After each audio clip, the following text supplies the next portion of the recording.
Bom sábado, meus irmãos. Uma alegria estar mais uma vez aqui com vocês.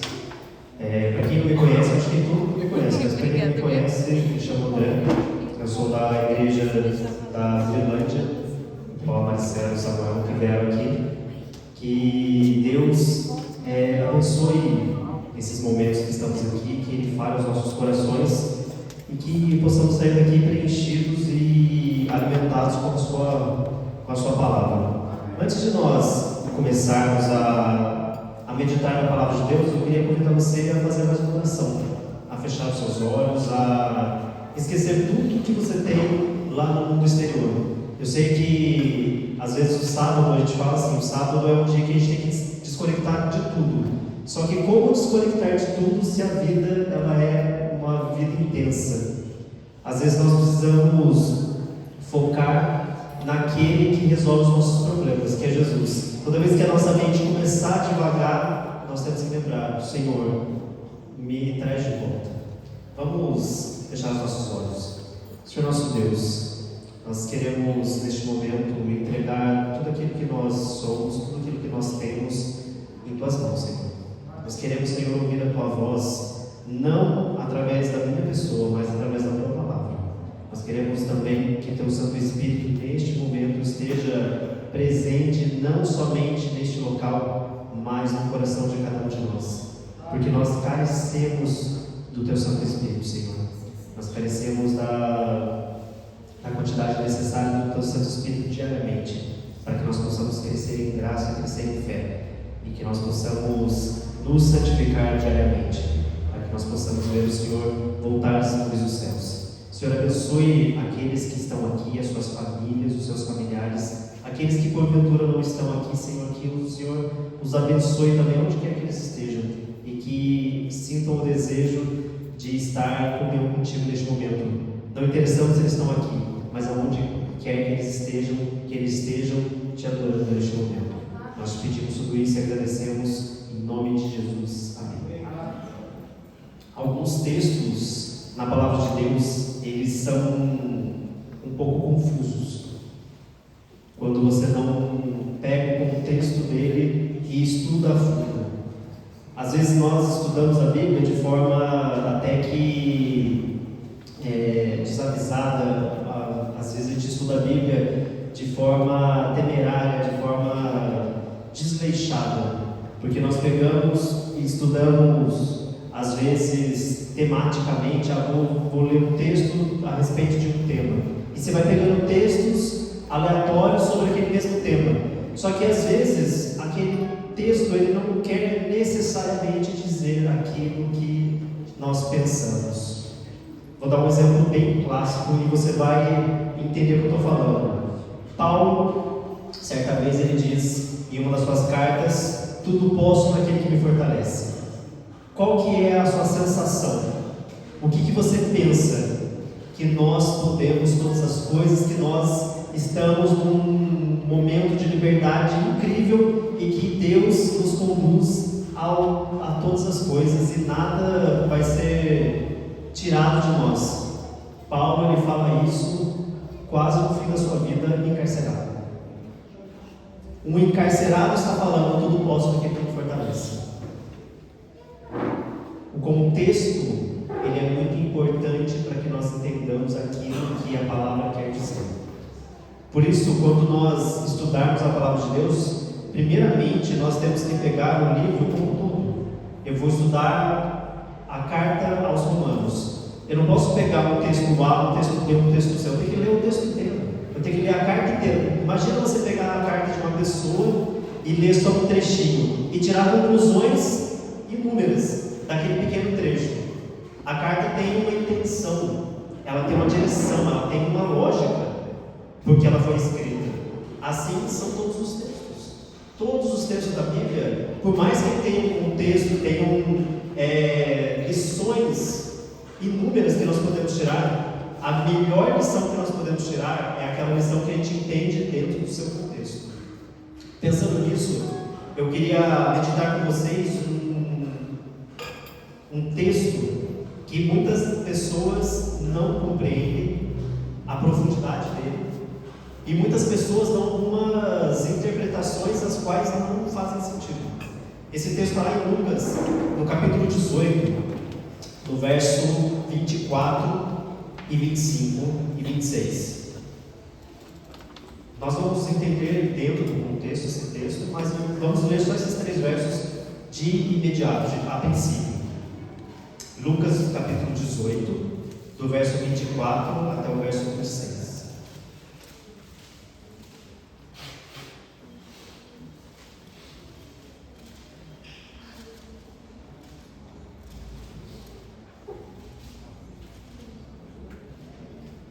Esses versos eles estão imediatamente após o encontro de Jesus com o jovem rico. Aí a gente já começa a entender o que ele vai querer nos dizer.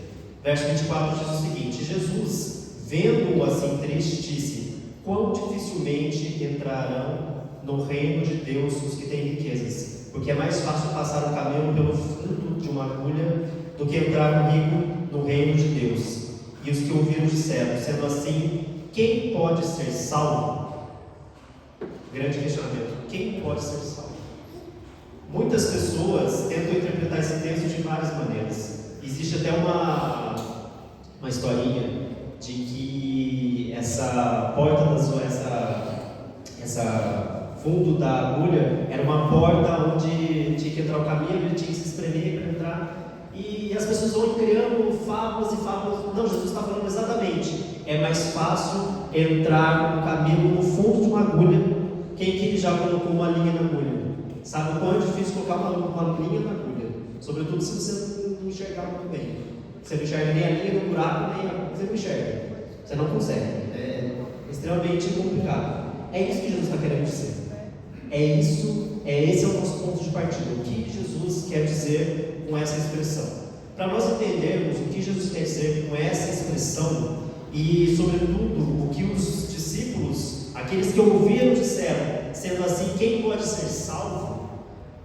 Nós vamos começar a entender o que esse capítulo quer dizer.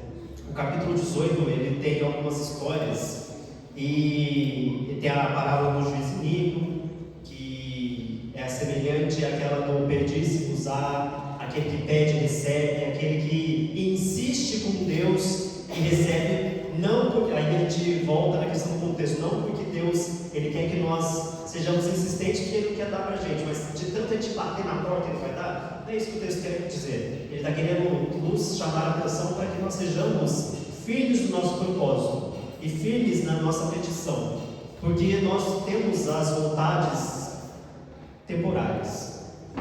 Nós hoje queremos uma coisa, amanhã nós queremos outra, depois de amanhã nós queremos outra, e nós queremos pedir tudo isso a Deus, e muitas das vezes não faz sentido isso. Então Deus, ele quer que nós nos decidamos sobre aquilo que nós queremos, e principalmente o nosso desejo tem que ser de encontro com o que Ele tem preparado para nós. Isso é o mais importante. Deus, ele quer nos conceder tudo aquilo que nós queremos, desde que seja vida eterna. Vida eterna.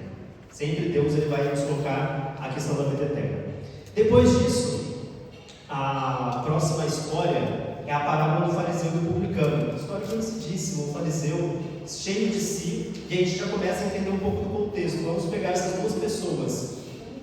O fariseu, ele se colocava numa posição de extrema importância, de extremo destaque. Ele achava que ele sabia quem ele era. Ele se coloca, eu só estou passando porque a gente não vai se deter nessas histórias, a gente vai se deter a partir do jovem rico. Mas só para a gente entender o contexto do capítulo.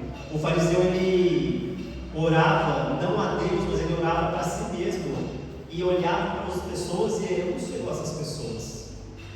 E ele justificava com as ações que ele tinha. Ele orava, ele dizimava, ele estava na igreja, ele fazia as obras de Deus, por isso ele era melhor. Só que Deus nos abre a entender o seguinte: você pode orar, mas não vai fazer diferença na sua vida se você não estiver orando com a intenção correta. Você pode vir à igreja, mas se você não estiver com a intenção correta, é melhor que você nem estivesse aqui. Você pode dizimar e ofertar, mas se você não estiver com o coração certo, com a adoração correta, não faz sentido.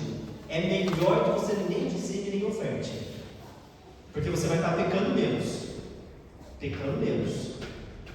Enquanto o publicano, a frase do publicano, ele diz, é uma frase assim, clara, de que ele sabe quem ele é. Ser propício a mim. Pecador, o que é ser propício? Ele precisa que alguém faça a expiação dos pecados dele. Essa palavra propiciar, propiciação, tem a ver com perdão, tem a ver com resgate. Tem a ver com resgate. Tem a ver com alguém precisa mover algo no meu lugar, para que eu possa ser salvo, para que eu possa ser aceito. Ele simplesmente fala: eu não posso sozinho. O publicano, ele sabia quem ele era, ele se enxergava exatamente quem ele era. Careço da graça de Deus. Depois vem a história de Jesus abençoando as crianças. As crianças, elas não têm noção de quem elas são, mas a sua inocência, ela é elogiada por Deus, elogiada por Jesus, porque Ele nos diz o seguinte: se nós nos tornarmos como crianças, nós herdaremos o reino dos céus. Mas em que sentido Jesus ele fala isso? No sentido de depender, de dependência. A criança, ela entende que ela não pode as coisas sozinhas, ela precisa do pai e da mãe. Por mais que a gente vê algum rompante da criança achando que pode fazer as coisas, ela sempre vai se voltar para os pais, para que eles façam aquilo que seja melhor. Eles voltam para os pais porque sabem que os pais são aqueles que vão, acima de tudo, proteger e criar. As crianças, elas não se enxergam sozinhas. A visão dela depende da visão daqueles que a protegem. Visão. A partir daí, o capítulo 18 vai contar duas histórias. Uma é do jovem rico, a outra da cura do cego de Jericó. E no capítulo 19, ela vai terminar essa ideia com Zaqueu. O jovem rico, verso 18, capítulo 18, verso 18. Diz o seguinte: certo homem de posição perguntou-lhe: bom mestre, que farei para herdar a vida eterna? Respondeu-lhe Jesus: porque me chamas bom? Ninguém é bom senão um que é Deus. Sabes os mandamentos? Não adulterarás, não matarás, não furtarás, não dirás falso testemunho, honra a teu pai e tua mãe. Replicou ele: tudo isso tenho observado desde a minha juventude. Ouvindo Jesus, disse-lhe: uma coisa ainda te falta, vende tudo que tens, dá aos pobres e terás um tesouro nos céus. Depois vem e segue-me. Mas ouvindo ele essas palavras, ficou muito triste, porque era riquíssimo. Queridos, ele tinha a visão clara de quem ele era, de verdade. Ele se põe diante de Jesus e as primeiras falas, elas nos dizem bem qual que era o propósito dele e o que Jesus ele queria ensinar para ele. Ele se chegou a Jesus como se chega a um rabino, se chega a um mestre. Ele chega como mestre: o que eu faço para herdar a vida eterna? Porque você imagina, vamos nos colocar dentro da história. Nós estamos vendo Jesus fazer milagres. Jesus fazia. A gente está falando de final de ministério de Jesus. Porque lá no capítulo 19, ele já entra em Jerusalém, ele já entra na última semana da sua vida. Então, Jesus já fez tudo. Tudo. Ou quase tudo. Talvez Lázaro não tenha sido ressuscitado, ou talvez sim. Então, assim, ele já viu muito, mas ele ainda considerava Jesus como um profeta, como um mestre. E ele fala: bom mestre, o que eu faço para herdar a vida eterna? E Jesus já se pontua: você me chama de bom? Bom é somente Deus. Você está falando com quem? Você está falando com Deus. Você está falando com Deus. Jesus pontua isso para ele. E Jesus, ele usa do nosso conhecimento para que nós possamos entender aquilo que ele quer. Ele chega para esse jovem rico e fala: o que diz a lei? De fato. E isso tem muito a ver conosco, porque nós observamos a lei como um conjunto de regras de não pode isso, não pode aquilo, sendo que a palavra de Deus, a lei de Deus, ela é muito mais do que isso. A lei, ela não simplesmente diz não matarás. Quando Jesus ele fala lá no Sermão da Montanha, ele continua falando, ele fala que se você pensar no seu irmão de forma com raiva, com forma odiosa, se você matar o seu irmão do seu coração, você já matou. É muito mais profundo a lei. Mas Jesus, ele vai do raso para o profundo com ele. O que diz a lei? Você segue esses mandamentos? E o jovem rico, ele se sente confortável, porque aquilo fazia parte do seu entendimento, da sua visão distorcida de quem ele era. Eu guardo as leis de forma nominal. Eu tenho as leis emolduradas e eu faço um checklist todo dia. Eu adoro Deus sobre todas as coisas, eu não tenho imagens de escultura, não adoro elas, eu não tenho o nome de Deus em vão, eu guardo sábado, eu honro o pai e a mãe, e assim vai. Checklist todos os dias.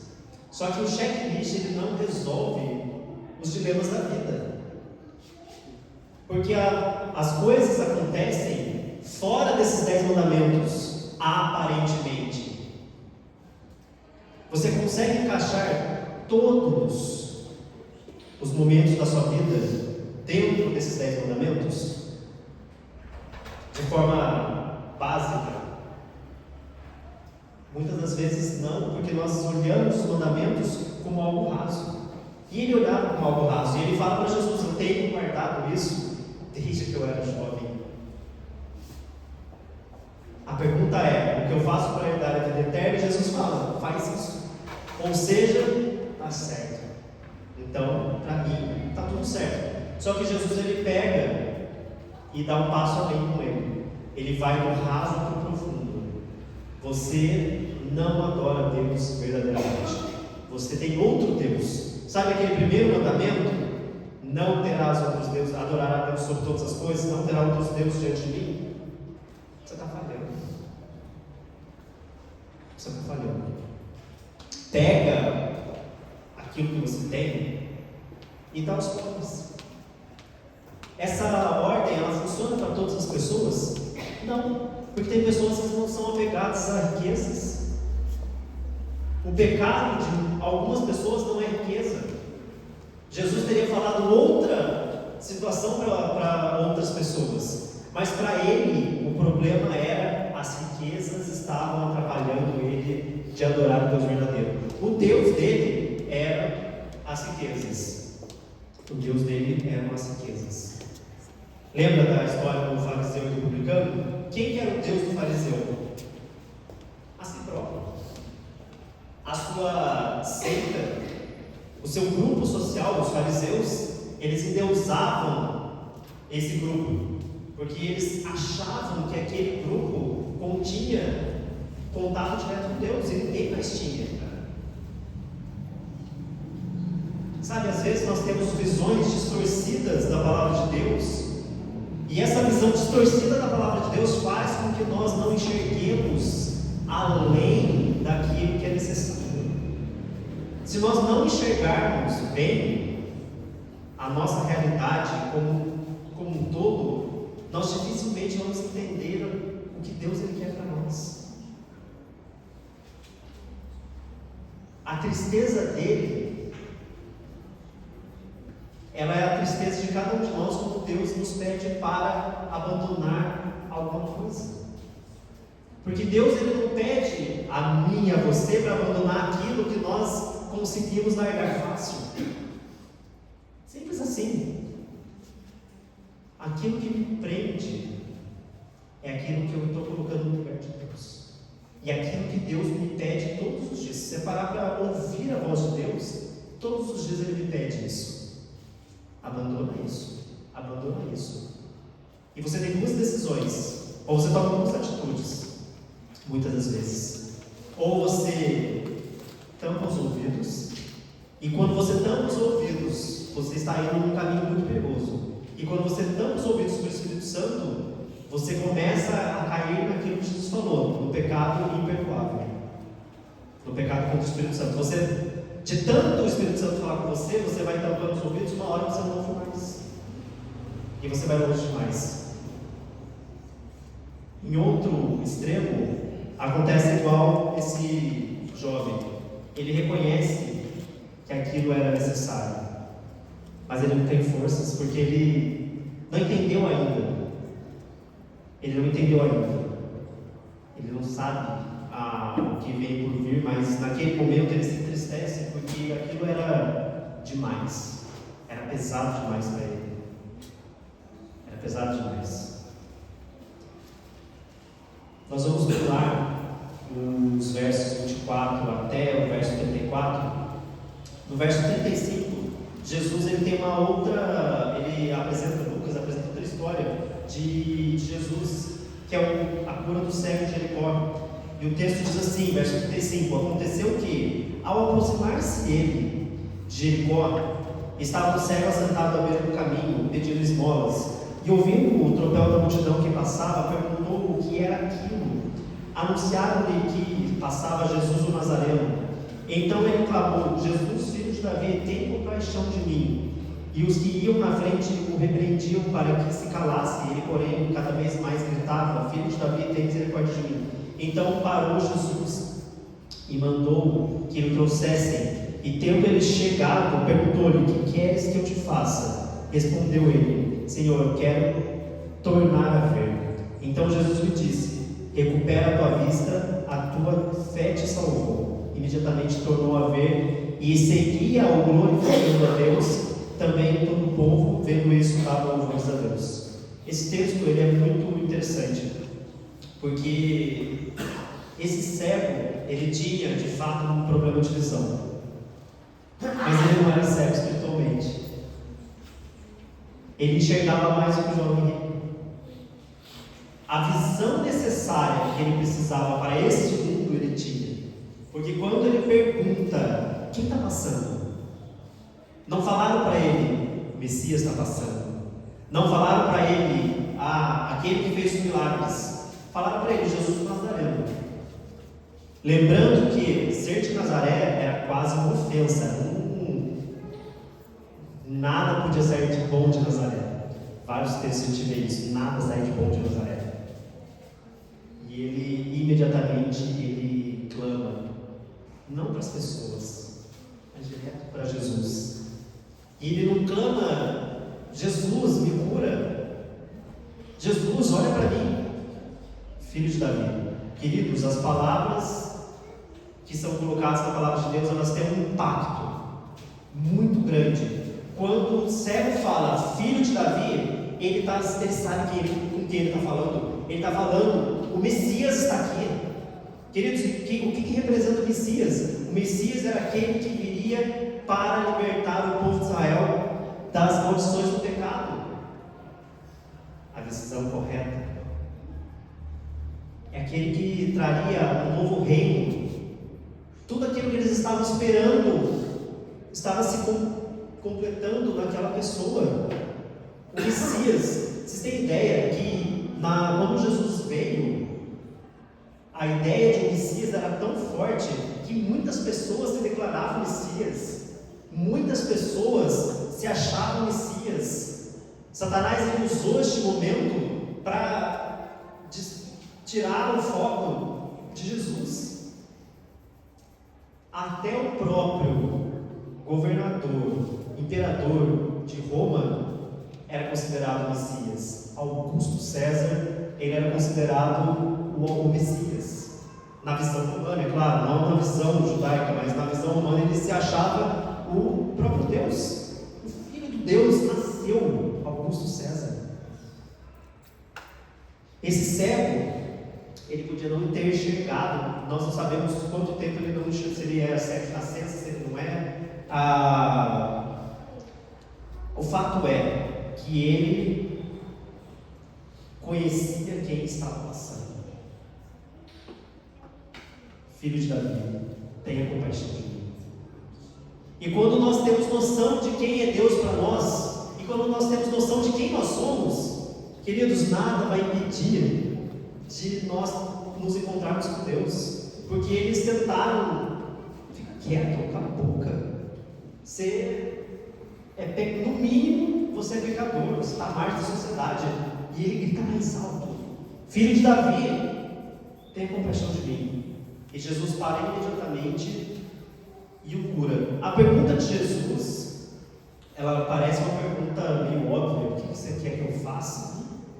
Porque imagina, ele era cego, ele dependia de pessoas para sobreviver, ele vivia de esmolas, mas a partir do momento que ele tornasse a ver, a vida dele ia mudar completamente em todos os aspectos, porque ele teria que batalhar pela sua vida. Ele não poderia usar de muleta a cegueira dele mais. Ele não poderia mais usar como muleta a condição dele. Mas mesmo assim, ele pega e fala: eu quero tornar a ver. E Jesus, ele pega e fala o seguinte: a tua fé te salvou. Ele já estava salvo antes de ver. Muito antes de ver, ele já estava salvo, porque ele sabia exatamente com quem ele estava falando. Com quem ele estava falando. E ele faz isso, recupera a sua visão e imediatamente tornou a ver e seguiu. Ele continuou seguindo Jesus. Ele seguiu a Jesus. O texto não diz se ele seguiu depois dos discípulos, ele entrou numa igreja com os discípulos, mas o texto diz que ele seguia glorificando a Deus. Ele reconheceu quem é Deus. A terceira história vai falar de uma pessoa que não enxergava também, mas a visão dele não era atrapalhada somente. Ele tinha dois problemas de visão. Um problema era próprio, ele não enxergava quem ele era, porque imagina você ser considerado traidor da pátria. E ele tinha noção disso. E ele não tinha problema com isso. Ele era oportunista. Ele sabia que aquilo era errado, porque o problema não era ser publicano. O problema era desviar dinheiro, era cobrar além do que deveria. Ele poderia ser um publicano honesto, sim ou não? Mas ele se corrompeu pelo sistema. Então ele estava totalmente fora. E um dos problemas é que a vida dele atrapalhava ele de ver quem era Deus. O texto, capítulo 19, diz o seguinte: entrando em Jericó, atravessava Jesus a cidade. Eis que um homem chamado Zaqueu, maioral dos publicanos e rico, procurava ver quem era Jesus, mas não podia por causa da multidão, por ser ele de pequena estatura. Então, correndo adiante, subiu a um sicômoro a fim de vê-lo, porque ali havia de passar. Quando Jesus chegou àquele lugar, olhando para cima, disse-lhe: Zaqueu, desce depressa, pois me convém ficar hoje em tua casa. E ele desceu a toda pressa e o recebeu com alegria. Todos os que viram isso murmuravam, dizendo que ele se hospedara com um homem pecador. Entremente, Zaqueu se levantou e disse ao Senhor: Senhor, resolvo dar aos pobres a metade dos meus bens, e se em alguma coisa tenho defraudado alguém, restituo 4 vezes mais. Então Jesus lhe disse: hoje houve salvação nesta casa, pois que também este é filho de Abraão, porque o Filho do Homem veio buscar e salvar o perdido. Nós estamos no outro extremo da história do jovem rico. Ele também era rico, mas o problema dele não era a riqueza. É possível ele dar metade dos bens aos pobres e devolver tudo que ele roubou 4 vezes mais? Ele teria dinheiro suficiente para isso? Faz sentido o que ele falou? O exagero aqui é colocado, e Lucas ele faz isso por quê? Para mostrar que, diferente daquele jovem rico, o problema dele não era a riqueza. O problema é que ele estava acomodado com a sua vida, ele não enxergava que aquela vida estava levando ele para um precipício. Mas quando nós temos um contato com o Senhor, e Ele faz essa pergunta: você quer? O que você quer que eu faça? De certa forma, Jesus ele perguntou nas entrelinhas para o jovem rico: você quer tornar a ver? Você quer enxergar de fato aquilo que precisa enxergar? Zaqueu prontamente, tendo a multidão à sua volta, o que ele faz? Ele sobe na árvore, no sicômoro, para que ele conseguisse ver Jesus. Querido, Jesus estava no final do seu ministério. Imagina a fama de Jesus, ele queria saber. E assim, uma das famas de Jesus era: ele comia com pecadores. Dentro do grupo de Jesus tinha um certo Levi Mateus, que era publicano também, que era coletor de impostos também. Se ele pôde curar, se ele pôde restaurar ele, como filho de Abraão, como um judeu verdadeiro, ele pode me curar também. O problema aqui não é riqueza. Ele tinha a cegueira espiritual, só que essa cegueira ela foi perguntada por Jesus: você quer que eu faça você tornar a ver? E ele prontamente aceita. Jesus ele para: você é com você. Você desce, que hoje eu vou ficar na sua casa. Queridos, não tem nada mais importante para o povo do Oriente Médio do que falar: vou cear com você. Por isso que Jesus ele preparou um banquete para os salvos. Aquele que come com ele tem parte com ele.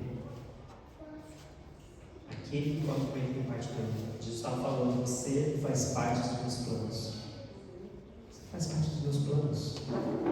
Zaqueu, mesmo sem entender, mesmo falando coisas sem sentido, ele fala o seguinte: não interessa, eu quero seguir esse Jesus, porque ele me fez enxergar aquilo que eu sou, e ele, mais do que isso, ele me fez enxergar aquilo que eu preciso ser. Porque não adianta nada, Jesus, ele nos faz enxergar aquilo que nós somos todos os dias, se nós pararmos para pensar de fato. É que a gente não quer parar para pensar de fato, mas existe um segundo passo que nós temos que dar. Tá, eu sei quem eu sou, eu quero ser essa pessoa que Jesus quer que eu seja. Jovem rico não quis, Zaqueu quis, o fariseu queria, tanto que foram eles que condenaram Jesus, porque Jesus estava atrapalhando os planos dele. O Messias está atrapalhando os planos deles. Jesus tem atrapalhado seus planos de vida? Muitas pessoas entendem que sim.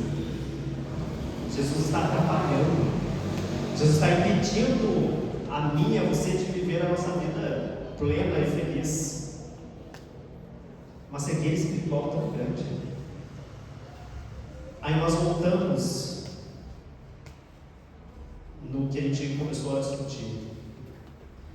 Dentro dessa história, dentro desse contexto, tem um contexto muito interessante, que Jesus ele mostra a cegueira daqueles que o seguem. Porque no verso 31 ao verso 34, Jesus ele fala para os discípulos que ele ia morrer. Mais uma vez ele reafirma: o Messias não é aquele que lidera um reino terrestre, o Messias é aquele que lidera um reino celestial. E os discípulos, verso 34, eles porém nada compreenderam acerca dessas coisas, e o sentido dessas palavras era-lhes encoberto, de sorte que não percebiam o que ele dizia. Eles também não enxergavam. Quando que os discípulos começaram a enxergar? Quando Jesus voltou, depois que ele ressuscitou, e falou com os discípulos, e passou 40 dias com eles, porque a cruz estava ali, eles viram tudo acontecendo e nada, ninguém ficou lá para ver Jesus morrendo na cruz, exceto João que estava ali. Dispersaram todo mundo. E ainda assim, Maria Madalena falou: olha, Jesus ressuscitou. Não acreditaram nela. Jesus foi falando de um por um. E ainda tinha alguns que não acreditavam. Tomé, não acredito. Se eu não puder tocar, eu não vou acreditar. E Jesus vai lá e faz. Só essa história de Tomé dá um sermão, outro sermão. Mas o que a palavra de Deus ela quer dizer com essa expressão? Vamos voltar lá no verso 24 até o verso 30 agora. Lucas 18, 24 até o verso 30. E Jesus, vendo-o assim triste, disse: quão difícil entrarão no reino de Deus os que têm riquezas, porque é mais fácil passar o cabelo pelo fundo de uma agulha do que entrar um rico no reino de Deus. E os que ouviram disseram: sendo assim, quem pode ser salvo? Mas ele respondeu: os impossíveis dos homens são possíveis para Deus. E disse Pedro: eis que nós deixamos nossa casa e te seguimos. Respondeu-lhes Jesus: em verdade vos digo que ninguém há que tenha deixado casa, ou mulher, ou irmão, ou pais, ou filhos, por causa do meu reino, que não receba no presente muitas vezes mais, e no porvir a vida eterna. Queridos, Jesus ele responde a essa grande inquietação: quem pode se salvar? Queridos, é impossível qualquer um de nós aqui, desde o ancião da igreja, desde o pastor da igreja, desde o presidente mundial da igreja, até aqueles que estão lá fora, na vida mais miserável possível, e não miserável de dinheiro, mas miserável de condições de pecado, é impossível qualquer um de nós ser salvados. Queridos, as riquezas aqui podem ser colocadas em qualquer outra coisa. Quando Jesus ele começa o sermão da montanha, ele pega e choca todo mundo, falando o seguinte: bem-aventurados os pobres de espírito, porque deles é o reino dos céus. Queridos, o pobre é aquele que depende de alguém para tudo. Lembra da criança? Depende. A riqueza nos faz ser autossuficientes. E eu posso ser rico de muitas maneiras, não só de dinheiro. Eu posso ser rico de cultura, eu posso ser rico de amigos, rico de influências.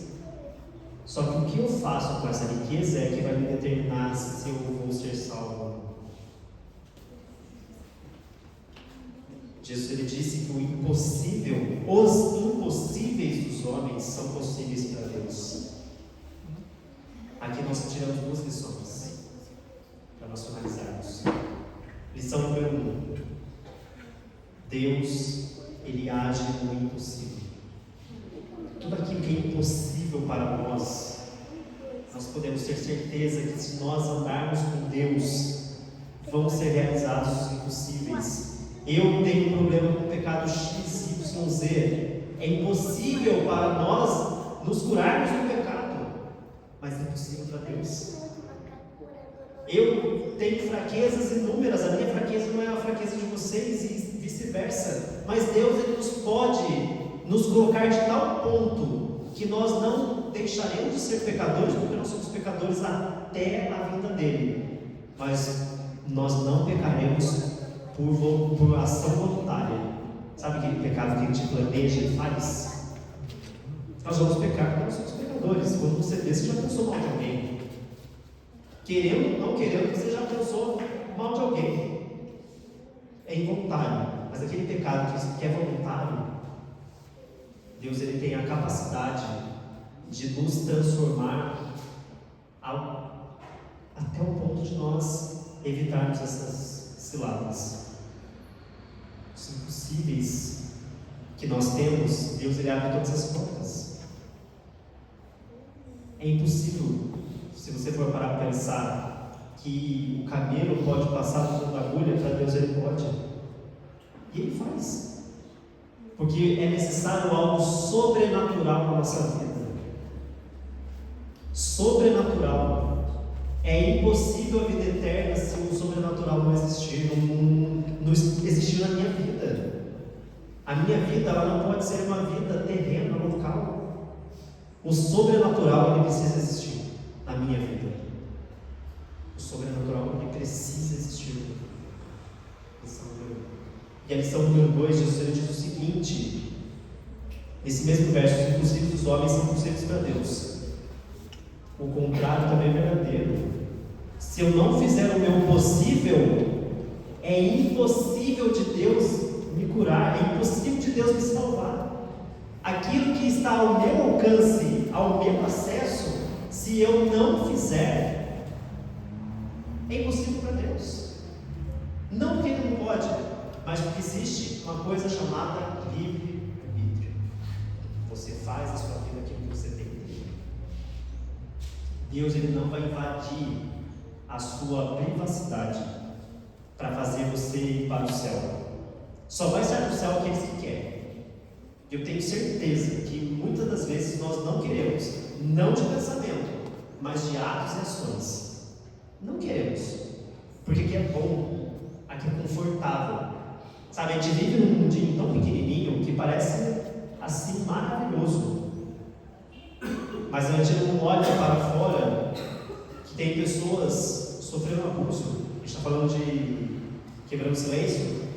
Tem famílias sendo destruídas por causa de abuso. Tem pessoas passando fome. Eu não estou falando na África, não estou falando nada, estou falando no Brasil. Tem pessoas trabalhando em trabalho escravo até hoje, no Brasil. Tem pessoas perdendo filhos numa idade. Perder filho nunca é correto, porque Deus criou para que os pais morressem antes dos filhos. Os filhos têm que enterrar os pais, a ordem natural dessa vida de pecado. Mas essa vida de pecado está tão ruim que os pais estão tendo que enterrar filhos, e às vezes filhos tão pequenininhos. E às vezes a gente fica, por quê? Esse é um mundo de pecado. E a gente quer viver na nossa bolinha, porque eu tenho um salário razoável e dá para eu viver bem. E eu estou falando aqui de dinheiro, de valor, porque você pode viver bem se você souber gerenciar pouco e se você souber gerenciar muito. Não faz diferença. Qual é o seu desejo? Ou vou reformular a pergunta: quantos por cento do seu desejo é que Jesus volte imediatamente?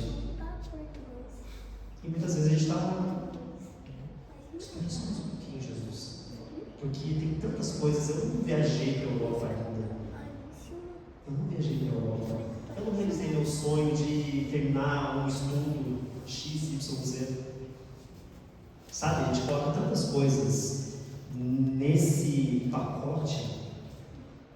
Sabe, quando Pedro ele fala para Jesus se sentir o máximo, porque Pedro estava se sentindo o máximo, mas nós largamos tudo para seguir você. Não foi isso que Pedro falou, verso 28? E Jesus fala, é verdade. Em verdade, quem não fizer isso e ir além e largar toda a sua vida de fato para me seguir, não vai.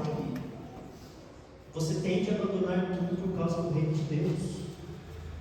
E abandonar tudo não é viver como um rico lá fora. Abandonar tudo significa que a sua prioridade número 1 é o reino dos céus. A sua família está centrada no reino dos céus. A sua vida financeira ela está centrada no reino dos céus. O seu trabalho está centrado no reino dos céus. As suas interações diárias estão centradas no reino dos céus. Queridos, Deus ele não vai fazer o seu possível. Aquilo que é para você fazer, aquilo que é para mim fazer, Deus não vai fazer. Nós estamos vendo a lição de Êxodo. Eles chegaram na frente do mar. O que Deus mandou fazer? Marcha. Queridos, depois das pragas, era impossível Deus fazer com que eles entrassem no mar sem se afogarem, independente se o mar abrir ou fechar, independente do que acontecesse. Não era possível eles caminharem pelo mar. Eles não poderiam caminhar por cima do mar.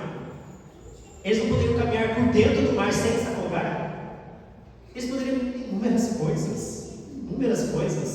O fato é, se eles não marchassem, o sobrenatural não acontece. Lição número 2: se eu não marchar, se eu não tomar a minha posição, se eu não fizer o meu possível, o sobrenatural não acontece. O sobrenatural não acontece, queridos. A mensagem de hoje é: você enxerga a si mesmo? Você tem a visão exata? Muitos aqui usam óculos, ou muitos aqui deveriam usar óculos e não usam, que é o meu caso. Sabe, é tão difícil enxergar, você fala assim, tudo embaçado, mas nós enxergamos a nossa vida de forma embaçada mesmo. Vamos pegar o exemplo de um míope, e a gente vai entender. O míope, se eu colocar muito próximo, o míope enxerga. Se eu colocar ele um pouco mais distante, o míope enxerga. Tudo é questão de perspectiva. Cada um tem seu problema. Como que você enxerga completamente? Quando existe o óculos, a visão perfeita. Jesus, ele é a visão perfeita. Jesus é a visão perfeita. Vamos sair do nosso mundinho, sabe? que nós temos de vir para a igreja, eu estou falando de vida cristã, de vida religiosa que nós temos, não estou falando da vida lá fora. Lá fora é outro caso ainda. Aquilo que nós queremos ser aqui, nós temos que ser lá fora. Mas vamos deixar de vir para a igreja, talvez às quartas, sábados, domingos, e bater o cartão aqui, e cantar louvores, e a vida não muda. Não muda, porque eu não estou fazendo o meu possível. Jesus, Deus, o Espírito Santo, Ele está no céu, pronto para derramar o impossível sobre nós. E nós estamos impedindo o impossível acontecer na nossa vida. Sabe o que é impossível? Viver uma vida eterna ao lado de Deus. Isso é impossível. Mas é esse impossível que Deus quer trazer para você hoje. Vou chamar a Maricela para encerrar esse sermão. Deus está te chamando para que você faça algo diferente a partir de hoje. Viva diferente a partir de hoje. Comece a enxergar de forma diferente. Se você não tem a visão necessária hoje, peça o Espírito Santo, que Ele é o óculos que nos faz enxergar a vida de forma correta.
nós vamos ouvir exatamente isso na nossa vida. Lá no capítulo 19, no verso 9, Jesus ele disse o seguinte: hoje houve salvação nesta casa, porque pois também este é filho de Abraão, porque o Filho do Homem veio buscar e salvar o perdido. Todos nós estamos perdidos. Todos nós, invariavelmente, todos nós estamos perdidos. Mas tem muitos que se acham salvos, porque tem uma vida tranquila. Muitos não conhecem o verdadeiro sentido dessa vida. E cabe a cada um de nós vivermos essa vida para que mais pessoas enxerguem também. Eu costumo falar muito de trabalho missionário. Hoje eu mudei um pouco o foco, mas eu não posso deixar de falar. Quando nós vivemos essa vida de fato, nós vamos contagiar outras pessoas a querer mesmo. Nós seremos missionários quando nós começarmos a testemunhar aquilo que Deus fará na nossa vida. Vamos colocar em pé para nós orarmos. Santo Deus, nós estamos vivendo uma vida vazia muitas vezes, cheios de distrações, cheios de luzes, cheios de coisas que nos afastam de Ti. Invariavelmente nós estamos indo para a perdição. Se nós pudermos no dia de hoje enxergarmos a nossa real situação, nós vamos ver que nós estamos completamente perdidos. Mas nós vimos hoje na Tua Palavra que o Senhor quer fazer o sobrenatural na nossa vida. Por isso nós queremos hoje Te pedir, Senhor, que venha fazer o impossível na vida de cada um de nós, na vida dos nossos familiares, na vida da nossa família, na vida dos nossos amigos, porque nós possamos ser canais de bênçãos para as outras pessoas, mas que em primeiro lugar nós possamos experimentar o sobrenatural na nossa vida. Senhor, nos dê uma continuidade de sábado na Tua presença, Senhor, porque assim como Maricela cantou, sem a Tua presença nós não podemos caminhar. Que nós possamos agarrar nas Tuas mãos a partir de agora, se nós não nos agarramos ainda, e que nós não nos soltemos mais, até nós descansarmos no pó da terra, ou até nós vermos o Senhor voltar às nuvens dos céus. Abençoe essa igreja, que ela seja luz no meio das trevas, que é essa vida neste bairro, e que nós possamos ser missionários, discípulos do Senhor, e que nós possamos acrescentar no reino de Deus mais e mais pessoas. Nos abençoe, eu te pedimos e agradecemos em nome de Jesus. Amém.